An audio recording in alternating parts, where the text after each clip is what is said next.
Shri Guru Hargobind Sahib public school Manji Sahib Kota Ludhiana a school where quality matters most। ਇੱਥੇ personality development ਲਈ free classes ਲਗਾਈਆਂ ਜਾਂਦੀਆਂ ਨੇ। ਬੱਚਿਆਂ ਨੂੰ ਸਪੋਕਨ ਇੰਗਲਿਸ਼ ਕਰਵਾਈ ਜਾਂਦੀ ਹੈ। ਰਿਲੀਜੀਅਸ ਸਟੱਡੀਜ਼ ਤੇ ਮਾਰਸ਼ਲ ਆਰਟ ਜਿਹੜਾ ਉਹ ਵੀ ਵਿਦਿਆਰਥੀਆਂ ਨੂੰ ਸਿਖਾਇਆ ਜਾਂਦਾ ਹੈ।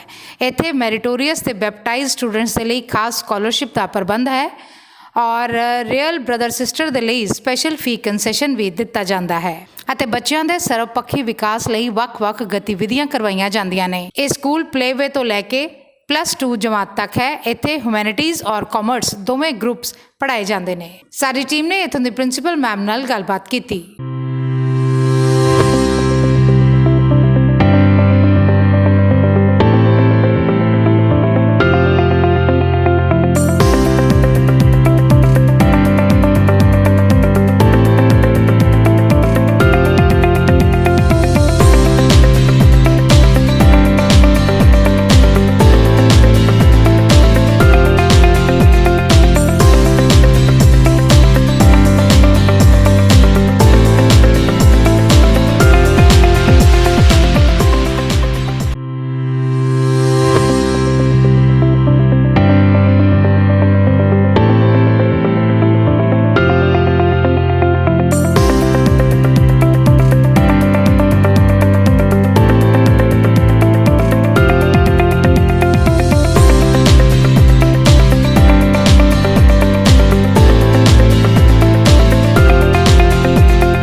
पंजाब प्लस चैनल ਤੇ ਤੁਹਾਡਾ ਸਵਾਗਤ ਹੈ। ਅੱਜ ਅਸੀਂ ਤੁਹਾਨੂੰ ਲੈ ਕੇ ਆਏ ਹਾਂ ਵਿਦਿਆ ਦੇ ਦਾਨ ਦੇ ਉਸ ਕੇਂਦਰ ਦੇ ਵਿੱਚ ਜਿਹੜਾ ਪਿਛਲੇ ਲੰਬੇ ਸਮੇਂ ਤੋਂ ਸੇਵਾ ਕਰਦਾ ਆ ਰਿਹਾ। ਸਾਡੀ ਮੁਰਾਦ ਹੈ Shri Guru Hargobind Sahib senior secondary school Manji Sahib. ਤੁਹਾਡਾ ਸਵਾਗਤ ਹੈ ਮੈਡਮ ਸਾਡੇ ਸਪੈਸ਼ਲ ਸ਼ੋਅ 'ਚ। Thank you so much. ਜਿਸ ਤਰੀਕੇ ਦੇ ਨਾਲ ਤੁਸੀਂ ਆਪਣੀ ਸਾਰੀ ਜ਼ਿੰਦਗੀ ਸੇਵਾ ਦੇ ਵਿੱਚ ਲਗਾਈ ਹੈ, ਅਗਰ ਆਪਾਂ ਗੱਲ ਕਰ ਲਈਏ ਤੁਹਾਡੀ ਪਹਿਲਾਂ ਸੇਵਾਵਾਂ ਦੀ, ਜਿਸ ਤਰੀਕੇ ਨਾਲ ਨਕਸ਼ੇ ਬਦਲ ਕੇ ਰੱਖਦੇ ਹੈ ਤੁਸੀਂ ਅਨੰਦਪੁਰ ਸਾਹਿਬ ਦੇ ਉੱਤੇ ਉਹ ਸਕੂਲ ਜਿਹੜਾ ਕਿ ਅੱਜ ਹਜ਼ਾਰਾਂ ਦੀ ਗਿਣਤੀ ਦੇ ਵਿੱਚ ਐਸੇ ਵਧੀਆ ਆਫਿਸਰਸ ਨੂੰ ਜਨਮ ਦੇ ਚੁੱਕਿਆ ਸੀਗਾ। ਉਸ ਤੋਂ ਬਾਅਦ ਤੁਸੀਂ ਇੱਥੇ ਸੇਵਾ ਕਰਨ ਦੇ ਲਈ ਆਏ ਹੋ, ਕੀ ਕਹਿਣਾ ਚਾਹੋ? ਇੱਕ ਟੀਚਰ ਇੱਕ ਪ੍ਰਿੰਸੀਪਲ ਬਣਦਾ ਹੈ ਤੇ ਉਹਦੀ ਹਮੇਸ਼ਾ ਹੀ ਇਹ ਕੋਸ਼ਿਸ਼ ਹੁੰਦੀ ਹੈ ਕਿ ਉਹਦੇ ਸਟੂਡੈਂਟਸ ਜਿਹੜੇ ਆ ਉਹ ਆਪਣੀਆਂ ਬੁਲੰਦੀਆਂ ਛੂਹਣ।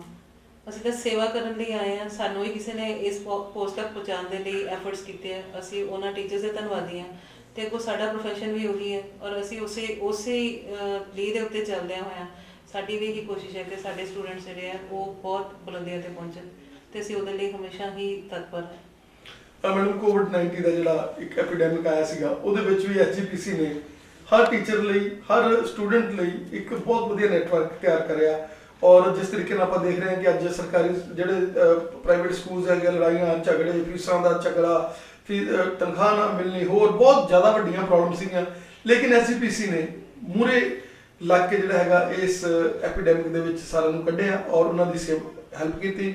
ਔਰ ਹੁਣ ਮੌਜੂਦਾ ਪ੍ਰਧਾਨ ਬੀਬੀ ਜਗੀਰ ਕੌਰ ਜਿਹਨੇ ਇੱਕ ਮਿਸ਼ਨ ਲਿੱਤਾ ਕਿ ਮੈਂ 5 ਸਾਲਾਂ ਦੇ ਵਿੱਚ ਇਹ ਵਿਦਿਆ ਦਾ ਜਿਹੜਾ ਦਾਨ ਹੈਗਾ ਉਹਨੂੰ ਇੰਨਾ ਕੁ ਪਹੁੰਚਾ ਦੂੰਗੀ ਅੱਗੇ ਕਿ ਲੋਕ ਦੇਖਣਗੇ।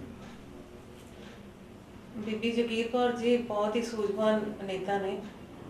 ਬੀਇੰਗ ਲੇਡੀ ਉਹ ਬਹੁਤ ਹੀ ਸਟਰੋਂਗ ਹੈ ਔਰ ਉਹਨਾਂ ਦੀਆਂ ਜਿਹੜੀਆਂ ਵਿਜ਼ਨ ਹੈ ਔਰ ਉਹਨਾਂ ਦੇ ਜਿਹੜੇ ਸੁਪਨੇ ਹੈ, ਮੈਂ ਵਾਹਿਗੁਰੂ ਕੋਲ ਅਰਦਾਸ ਕਰਾਂਗੀ ਕਿ ਜਿਹੜੇ ਉਹ ਵਿਜ਼ਨ ਲੈ ਕੇ ਚੱਲੇ ਆ ਕਿ ਉਹ ਉਹਨਾਂ ਨੂੰ ਫੁਲਫਿਲ ਕਰ ਸਕਣ। ਜੇ ਅਸੀਂ ਕੋਵਿਡ-19 ਦੇ ਬਾਰੇ ਗੱਲ ਕਰੀਏ ਤਾਂ ਸਾਰੇ ਇੰਸਟੀਟਿਊਸ਼ਨਸ ਨੂੰ ਉਸ ਚੀਜ਼ ਦਾ ਸੈਟਬੈਕ ਲੱਗਿਆ। ਸਾਨੂੰ ਵੀ ਬਹੁਤ ਸੈਟਬੈਕ ਲੱਗਿਆ ਕਿ ਪੇਰੈਂਟਸ ਨੇ ਫੀ ਨਹੀਂ ਪੇ ਕੀਤੀ ਹੈ। ਅਗਰ ਹੁਣ ਹਾਈ ਕੋਰਟ ਦੇ ਰੂਲਸ ਆ ਵੀ ਗਏ ਕਿ all the parents are supposed to pay tuition fees along with 50% of transportation and other charges also।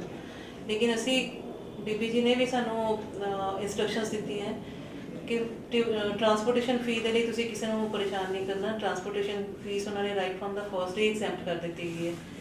As far as tuition fee ਦੀ ਗੱਲ ਹੈ, ਅਸੀਂ ਪੂਰੇ ਬੰਦ ਦੇ ਦੌਰਾਨ whether it was in curfew condition ਮੈਂ ਖੁਦ ਜਿਹੜਾ ਐਸਡੀਐਮ ਸਾਹਿਬ ਤੋਂ ਪਾਸ ਲੈ ਕੇ ਮੈਂ ਸਕੂਲ ਆਉਂਦੀ ਰਹੀ ਹਾਂ ਔਰ ਸਕੂਲ ਬਕਾਇਦਾ ਚੌਂਕੀਦਾਰ ਵੀ ਰਿਹਾ। ਅਸੀਂ ਆਨਲਾਈਨ ਕਲਾਸਿਸ ਲਗਾਉਂਦੇ ਰਹੇ ਹਾਂ, ਡਿਜੀਟਲ ਮੋਡ ਦੇ ਉੱਤੇ ਅਸੀਂ ਟੈਸਟ ਵੀ ਲੈਂਦੇ ਰਹੇ ਹਾਂ, ਐਗਜ਼ਾਮਸ ਵੀ ਕੰਡਕਟ ਕੀਤੇ ਹੈ ਔਰ ਜਦੋਂ ਤੋਂ ਸਕੂਲ ਸਟਾਰਟ ਹੋਇਆ ਉਦੋਂ ਤੋਂ ਸਾਰਾ ਸਟਾਫ ਵੀ ਔਰ ਸਟੂਡੈਂਟਸ ਵੀ ਪ੍ਰੋਪਰ ਸਾਰੀਆਂ ਗਾਈਡਲਾਈਨਸ ਨੂੰ ਮੰਨਦੇ ਹੋਏ ਸਕੂਲ ਅਸੀਂ ਸਟਾਰਟ ਕਰ ਦਿੱਤਾ ਗਿਆ ਹੈ ਔਰ ਪੇਰੈਂਟਸ ਨੂੰ ਇਹ ਫੈਸਿਲਿਟੀ ਦਿੱਤੀ ਗਈ ਹੈ ਕਿ ਤੁਸੀਂ 2 ਵਾਰ 3 ਵਾਰ 4 ਵਾਰ ਤੇ ਇੰਸਟਾਲਮੈਂਟਸ ਦੇ ਵਿੱਚ ਜੋ ਤੁਸੀਂ ਪੇ ਕਰ ਸਕਦੇ ਹੋ ਉਹ ਤੁਸੀਂ ਉਸੇ ਉਹਦੇ ਵਿੱਚ ਪੇ ਕਰੋ। ਇੱਥੇ ਮੈਂ ਇਹ ਵੀ ਦੱਸਣਾ ਚਾਹਾਂਗੀ ਕਿ ਐਸਜੀਪੀਸੀ ਤਾਂ ਆਲਰੇਡੀ ਬਹੁਤ ਸਾਰੀਆਂ ਕੰਸੈਸ਼ਨਸ ਜਿਹੜੀਆਂ ਪੇ ਦੇ ਰਹੀ ਹੈ ਸਟੂਡੈਂਟਸ ਦੇ ਲਈ, ਜਿਵੇਂ ਕਿ ਫਾਦਰਲੈਸ ਜਾਂ ਮਦਰਲੈਸ ਬੱਚਾ ਹੈ ਤਾਂ ਉਹਦੇ ਲਈ 50% ਫੀ ਕੰਸੈਸ਼ਨ ਆਲਰੇਡੀ ਹੈ। ਅਗਰ 2 ਜਾਂ 3 ਭੈਣ ਭਰਾ ਪੜ੍ਹ ਰਹੇ ਆ ਤਾਂ ਉਹਨਾਂ ਦੀ ਸੈਕੰਡਰੀ ਚਾਈਲਡ ਔਰ ਥਰਡ ਚਾਈਲਡ ਦੋਨਾਂ ਦੀ ਫੀਸ ਦੇ ਵਿੱਚ 50% ਕੰਸੈਸ਼ਨ ਹੈ। ਅਗਰ ਕੋਈ ਮੈਰੀਟੋਰੀਅਸ ਸਟੂਡੈਂਟਸ ਹੈ, ਨੀਡੀ ਸਟੂਡੈਂਟਸ ਹੈ, ਉਹਦੇ ਲਈ ਸਪੈਸ਼ਲ ਉਹਦੇ ਲਈ ਕੰਸੈਸ਼ਨਸ ਹੈ। 95% ਜਾਂ 90% ਐਬਵ ਜਿਹੜੇ ਬੱਚੇ ਮਾਰਕਸ ਲੈ ਰਹੇ ਆ ਉਹਨਾਂ ਦੇ ਲਈ 100% 75% ਇਸ ਤਰ੍ਹਾਂ ਕਰਕੇ ਸਲੈਬਸ ਬਣੇ ਹੋਏ ਜਿਹੜੇ ਅਸੀਂ ਫੀਸ ਦੇ ਵਿੱਚ ਕੰਸੈਸ਼ਨਸ ਦੇ ਰਹੇ ਹਾਂ। ਅੰਮ੍ਰਿਤਧਾਰੀ ਵਿਦਿਆਰਥੀਆਂ ਲਈ 3500 ਰੁਪਏ 4000 ਤੋਂ ਲੈ ਕੇ 7-8000 ਰੁਪਏ ਤੱਕ ਸਪੈਸ਼ਲ ਉਹਨਾਂ ਦੀਆਂ ਜਿਹੜੀਆਂ ਸਕਾਲਰਸ਼ਿਪਸ ਦਿੱਤੀਆਂ ਜਾ ਰਹੀਆਂ।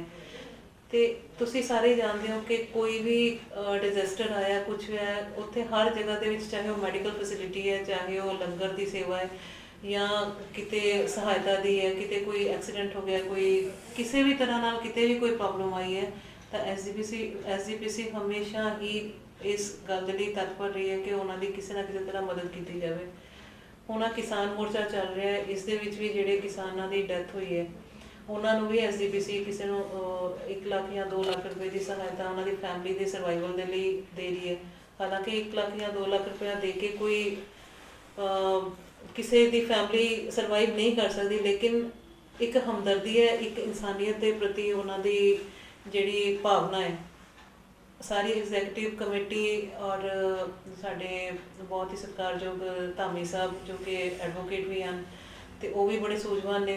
ਬੀਬੀ ਜੀ ਨੇ ਬਹੁਤ ਅੱਛੀ ਆਪਣੀ ਟੀਮ ਜਿਹੜੀ ਬਣਾਈ ਹੈ ਤੇ ਬਹੁਤ ਸੂਝਵਾਨ ਤਰੀਕੇ ਦੇ ਨਾਲ ਕੰਮ ਕਰ ਰਹੇ ਹੈ। ਔਰ ਇਸ ਸਕੂਲ ਦੀ ਜਿਹੜੀ ਪ੍ਰੋਬਲਮ ਸੀ, ਕੱਲ੍ਹ ਹੀ ਸਾਡੀ ਬਜਟ ਮੀਟਿੰਗ ਹਾਲੇ ਹੋ ਕੇ ਹਟੀ ਹੈ ਤੇ ਇਸ ਸਕੂਲ ਨੂੰ ਅਸੀਂ ਹੋਪਫੁਲੀ ਇਸ ਸਾਲ ਦੇ ਵਿੱਚ ਸੀਬੀਐਸਈ ਸਵਿਚ ਓਵਰ ਕਰਵਾ ਰਹੇ ਹਾਂ।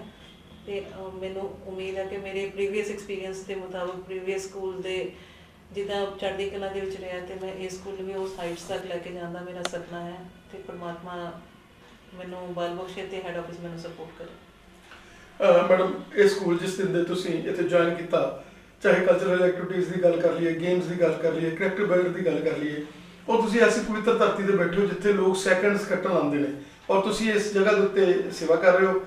ਕਿੱਦਾਂ ਲੱਗ ਰਿਹਾ? ਕੀ ਕਹਿਣਾ ਚਾਹੋਗੇ ਕਿ ਉਹੀ ਪਵਿੱਤਰਤਾ ਦੀਆਂ ਵਾਈਬ੍ਰੇਸ਼ਨਾਂ ਜਿਹੜੀਆਂ ਉਹ ਇੱਕ ਮੋਟਿਵ ਬਣ ਜਾਂਦਾ ਜਿਹਦੇ ਨਾਲ ਤੁਹਾਡੇ 'ਚ એનર્ਜੀ ਦੇ ਲੈਵਲ ਹੋਰ ਵੱਧ ਜਾਂਦੇ ਆ। ਪਹਿਲਾਂ ਅਨੰਦਪੁਰ ਸਾਹਿਬ ਦੀ ਪਵਿੱਤਰ ਧਰਤੀ ਦੇ ਉੱਤੇ ਤੁਸੀਂ ਸੇਵਾ ਕੀਤੀ ਹੈ ਔਰ ਹੁਣ ਵੀ ਇੱਥੇ ਆ ਕੇ ਵੀ ਤੁਸੀਂ ਨਕਸ਼ਾ ਬਦਲਦਾ, ਕਿਉਂਕਿ ਜੋ ਮੈਥਡਸ ਤੁਸੀਂ ਅਡਾਪਟ ਕਰਦੇ ਹੋ, ਜਿਸ ਤਰੀਕੇ ਦੇ ਨਾਲ ਤੁਸੀਂ ਆਪਣੇ ਟੀਚਰਸ ਨੂੰ ਕਾਉਂਸਲ ਕਰਦੇ ਹੋ ਕਿ ਤੁਸੀਂ ਉਹਨਾਂ ਨੂੰ ਬੱਚਿਆਂ ਨੂੰ ਇੱਦਾਂ ਪੜ੍ਹਾਉਣਾ ਕਿ ਉਹਨਾਂ ਨੂੰ ਮਜ਼ਾ ਆਵੇ ਹਰ ਚੀਜ਼ ਦੇ ਵਿੱਚ, ਔਰ ਉਹੀ ਤੁਸੀਂ ਹਮੇਸ਼ਾ ਆਨਲਾਈਨ ਦੀ ਗੱਲ ਆ ਜਿਹੜੀ ਉਹਦੇ ਲਈ ਪਹਿਲੇ ਗਾਈਡ ਕਰਦੇ ਰਹੇ ਸੀਗੇ ਆਪਣੇ ਟੀਚਰਸ ਨੂੰ, ਔਰ ਇਸੇ ਕਾਰਨ ਹੀ ਕਰੋਨਾ ਦੇ ਐਪੀਡੈਮਿਕ ਦੇ ਵਿੱਚ ਵੀ ਜ਼ਿਆਦਾ ਪ੍ਰੋਬਲਮ ਨਹੀਂ ਆਈ। ਬਹੁਤ ਸਾਰੇ ਟੀਚਰਸ ਤਾਂ ਐਸੇ ਸਿੱਖੇ ਜਿਨ੍ਹਾਂ ਨੂੰ ਜ਼ੂਮ ਮੀਟਿੰਗ ਦੇ ਵਿੱਚ ਉਹਨਾਂ ਨੂੰ ਲੌਗਇਨ ਕਿਸ ਤਰ੍ਹਾਂ ਕਰਨਾ ਇਹ ਵੀ ਨਹੀਂ ਸੀ ਪਤਾ, ਲੇਕਿਨ ਟੀਚਰਸ ਦੀ ਸ਼ਾਬਾਸ਼ ਹੈ ਕਿ ਉਹਨਾਂ ਨੇ ਇਹ ਸਾਰਾ ਕੁਝ ਸਿੱਖਿਆ ਅਤੇ ਪੇਰੈਂਟਸ ਨੂੰ ਵੀ ਸਿਖਾਇਆ ਕਿ ਕਿਸ ਤਰ੍ਹਾਂ ਉਹਨਾਂ ਨੇ ਜੁਆਇਨ ਕਰਨਾ ਹੈ ਤੇ ਕਿਸ ਤਰ੍ਹਾਂ ਕਲਾਸਿਸ ਬੱਚਿਆਂ ਨੂੰ ਕੰਡਕਟ ਕਰਨੀਆਂ। ਤੇ ਜਿਹੜਾ ਕੋਈ whether it is a student or a teacher, ਕੋਈ ਵੀ ਪਰਸਨ ਹੈ ਉਹ ਇੱਕ ਲਰਨਰ ਹੈ ਔਰ ਥਰੂ ਆਊਟ ਦਾ ਲਾਈਫ ਉਹ ਕੁਛ ਨਾ ਕੁਛ ਲਰਨ ਕਰਦਾ ਹੈ।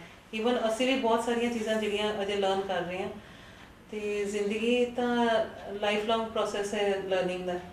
ਤੇ ਧਰਤੀ ਕੋਈ ਵੀ ਪਵਿੱਤਰ ਜਾਂ ਅਪਵਿੱਤਰ ਨਹੀਂ ਹੁੰਦੀ, ਪਰਮਾਤਮਾ ਦੀ ਵਸਾਈ ਹੋਈ ਧਰਤੀ ਹੈ ਤੇ ਸਾਰੀਆਂ ਧਰਤੀ ਪਵਿੱਤਰ ਹੁੰਦੀਆਂ। ਤੁਹਾਡੀਆਂ ਪੋਜ਼ਿਟਿਵ ਸੋਚ ਹੋਣੀ ਚਾਹੀਦੀ ਹੈ, ਵਾਈਬ੍ਰੇਸ਼ਨਸ ਤਾਂ ਆਪਣੇ ਆਪ ਜੁੜ ਜਾਂਦੀਆਂ ਜੇ ਤੁਸੀਂ ਆਪਣੇ ਕੰਮ ਦੇ ਪ੍ਰਤੀ ਸਮਰਪਿਤ ਹੋ ਔਰ ਤੁਹਾਡੇ ਅੰਦਰ ਇੱਕ ਡੈਡੀਕੇਸ਼ਨ ਦੀ ਭਾਵਨਾ ਹੈਗੀ ਹੈ ਤਾਂ ਕੋਈ ਵੀ ਚੀਜ਼ ਮੈਂ ਨਹੀਂ ਸੋਚਦੀ ਕਿ ਅਸੀਂ ਅਚੀਵ ਨਹੀਂ ਕਰ ਸਕਦੇ। Principal madam, you are N institution, you have long data. ਸਾਨੂੰ ਸਮਾਂ ਦੇਣ ਦੇ ਲਈ ਪੰਜਾਬ ਪ੍ਰੈਸ ਨੂੰ ਤੁਹਾਡਾ ਬਹੁਤ ਬਹੁਤ ਧੰਨਵਾਦ। ਆਪ ਜੀ ਦਾ ਸ਼ੁਕਰੀਆ, ਤੁਸੀਂ ਮੇਰੇ ਇੰਸਟੀਟਿਊਸ਼ਨ 'ਚ ਆਏ। ਇਸ ਟਾਈਮ ਮੈਨੂੰ ਬਹੁਤ ਸਾਰੀਆਂ ਬਲੈਸਿੰਗਸ ਦੀ ਜ਼ਰੂਰਤ ਹੈ ਤਾਂ ਕਿ ਮੈਂ ਇਸ ਸਕੂਲ ਨੂੰ ਵੀ ਬਹੁਤ ਉੱਚੀ ਹਾਈਟਸ 'ਤੇ ਲੈ ਕੇ ਜਾਵਾਂ। ਇਹ ਵੀ ਸਟੂਡੈਂਟਸ ਨੂੰ ਦਾ ਹੱਕ ਹੈ ਕਿ ਇਹ ਵੀ ਉਸ ਹਾਈਟਸ ਤੱਕ ਪਹੁੰਚਣ ਜਿੱਥੇ ਮੇਰੇ ਬਾਕੀ ਸਟੂਡੈਂਟਸ ਜਾ ਰਹੇ ਤੇ ਆਈ ਵਿਸ਼ ਕਿ ਨੈਕਸਟ ਟਾਈਮ ਜਦੋਂ ਤੁਸੀਂ ਆਓ ਤੇ ਮੇਰੇ ਸਕੂਲ ਦੀ ਆਪਣੀ ਇੱਕ ਅਲੱਗ ਪਹਿਚਾਣ ਹੋਵੇ। Thank you very much.